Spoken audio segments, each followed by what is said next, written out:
Pas shpalljes së tij non grata, ne jemi përballur me një fushat pa shembull, të pa principit. Jemi përballur me një fushat në kufit e një përplasje civile, me një arsenal mjetësh nga më të pistat, metoda nga më të ultat, të një grupi të vogël, por zhurmë më madh, për ta detyruar Partinë Demokratike të hyjë në konflikt me Shtetet e Bashkuara të Amerikës, për ta detyruar Partinë Demokratike të bëhet mburojë e problemit personal të ish kryetarit. Më takonte mua të merrja mbi vete peshën atij vendimi, të kthehesha në rrufe pritse të akuzave që vërshuan dhe vërshojnë si lum, më takonte mua të lidhesha pas direktve e të mbyllja veshët me dyll që të mos dëgjoja këngën e sirenave që sot janë një orkestër e madhe, e mirë paguar, e dirigjuar për të denigruar mua dhe ekipin tim, që ka vetëm një funksion, shmangjen e të vërtetës. Por unë i kam pranuar këto shigjeta dhe këto rufe dhe i pranoj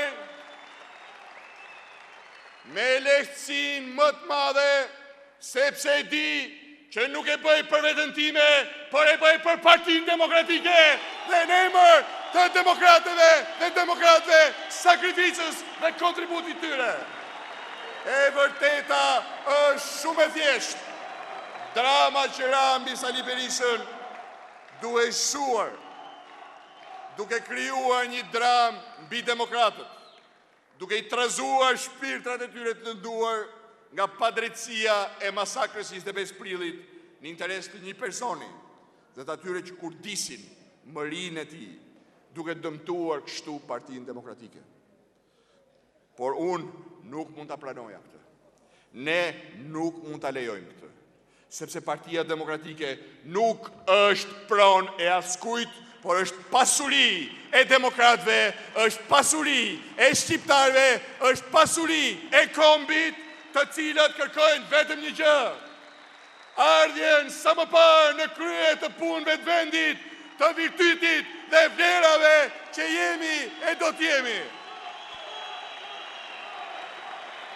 Fitoria nuk mund të vi kurrë duke pasur një non grata në radhët tona dhe as duke nënshtruar dhe kthyer të gjithë partinë në non grata për hir të fatit të një personi, kur çdo qoftë ai. Prandaj, çfarë ka ndodhur pas 9 shtatorit pa diskutim, po na ndryshon.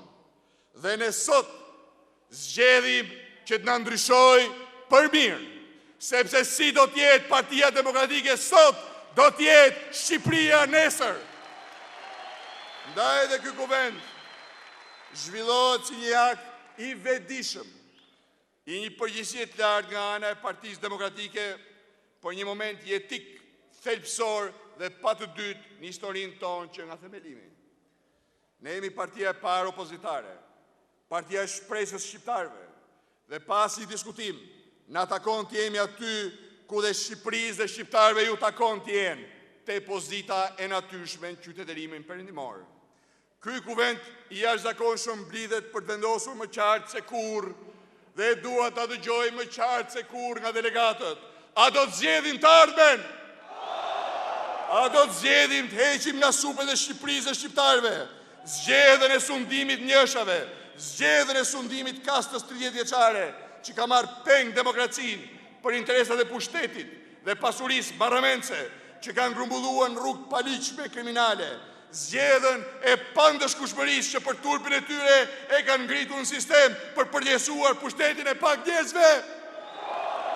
A do të zgjedhim bashk udhëtimin ton të pandalshëm dhe fatlum me aleatët tanë të çmuar, me Shtetet e Bashkuara të Amerikës, me vendet e Bashkimit Evropian, që asnjëherë tjetër më parë kanë vendosur dhe po veprojnë për ta ndihmuar Shqipërinë dhe shqiptarët, për të na çliruar nga sundimi i tmerrshëm i oligarkëve politik dhe ekonomik dhe për të rimarrë më hofshëm se kurrë kursin e demokracisë normale të vlerave.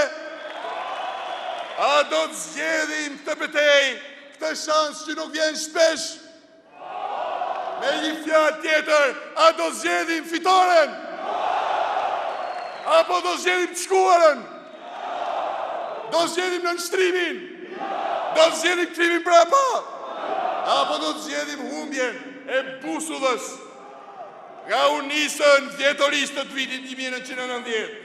Kjo është një zgjedhje politike, por kjo është dhe një zgjedhje atletare, një zgjedhje mençurie dhe largpamësie, një zgjedhje mirënjohje dhe besnikërie ndaj ëndrës së gjithë shqiptarëve, ëndrës shekullore dhe popullore tonën, të popullarëve dhe gjyshërve tanë, për Shqipëri si Europa, për Shqipëri në miqësi të përjetshme me Shtetet e Bashkuara të Amerikës. Lajmi më i shpejt në celularin tënd.